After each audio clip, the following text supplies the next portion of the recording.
BJP. വിട്ട് കോൺഗ്രസ് ക്യാമ്പിൽ ചേക്കേറിയ സന്ദീപ് വാര്യർ കെ.പി.സി.സിയുടെ നിർണായക പദവിയിലേക്ക്. ഹൈക്കമാൻഡ് നേതൃത്വവുമായി നടത്തിയ കൂടിക്കാഴ്ചയ്ക്ക് പിന്നാലെയാണ് ഈ തീരുമാനം. അസംതൃപ്തരായ കൂടുതൽ ബി.ജെ.പി. നേതാക്കളെ കോൺഗ്രസിലേക്ക് എത്തിക്കാനാണ് നീക്കം. പാലക്കാട് ഉപതെരഞ്ഞെടുപ്പ് പ്രചാരണത്തിനിടയിൽ ബി.ജെ.പിയെയും സി.പി.എമ്മിനെയും ഞെട്ടിച്ച രാഷ്ട്രീയ നീക്കത്തിലൂടെയാണ് സന്ദീപ് വാര്യർ കോൺഗ്രസ് പാളയത്തിലേക്ക് എത്തിയത്.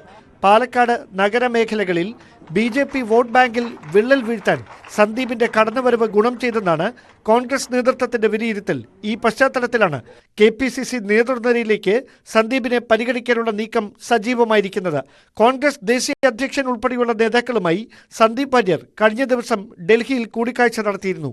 ഏത് പദവിയിലേക്ക് നിയോഗിക്കണമെന്ന കാര്യത്തിൽ കെ.പി.സി.സി. അധ്യക്ഷൻ കെ. സുധാകരൻ ഹൈക്കമാൻഡ് നേതൃത്വവുമായി നടത്തുന്ന ചർച്ചയിൽ തീരുമാനമാകും. പാർലമെന്ററി രംഗത്തും സന്ദീപിനെ പരിഗണിക്കുന്ന കാര്യം കോൺഗ്രസ് നേതൃത്വം നേരത്തെ ചർച്ച ചെയ്തിരുന്നു. വരുന്ന നിയമസഭാ തെരഞ്ഞെടുപ്പിൽ വടക്കൻ ജില്ലകളിലെ ജയസാധ്യതയുള്ളൊരു മണ്ഡലത്തിൽ സന്ദീപ് വാര്യരെ കോൺഗ്രസ് സ്ഥാനാർത്ഥിയാക്കിയേക്കുമെന്നാണ് സൂചന.